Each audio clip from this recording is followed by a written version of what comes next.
கிருஷ்ணர் ராதை வேடமிட்டும் உரியடி நிகழ்ச்சி நடத்தியும் கிருஷ்ண ஜெயந்தி விழா கோலாகலமாக கொண்டாடப்பட்டது.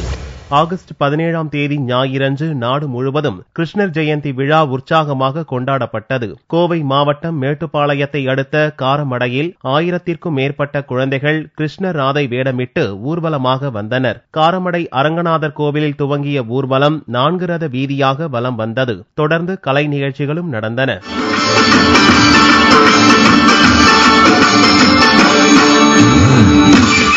நெல்லையில் உரியடி நிகழ்ச்சிக்கு விஸ்வ இந்து பரிஷத் ஏற்பாடு செய்திருந்தது. ராமர் கோவில் முன்பாக ஏற்பாடு செய்யப்பட்டிருந்த உரியடி திருவிழாவில் இளைஞர்கள் பங்கேற்று உரியடி நிகழ்ச்சியை நடத்தினர்.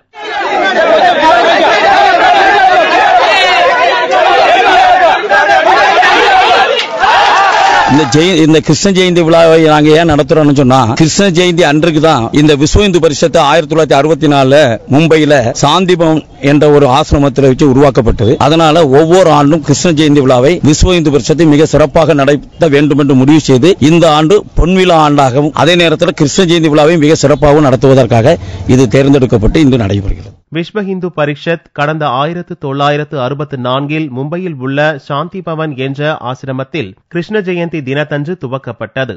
இந்த ஆண்டு VHPக்கு பொன்விழாவாகும். இதையொட்டி தமிழகம் முழுவதும் பல்வேறு நிகழ்ச்சிகளுக்கு ஏற்பாடு செய்யப்பட்டிருந்தது.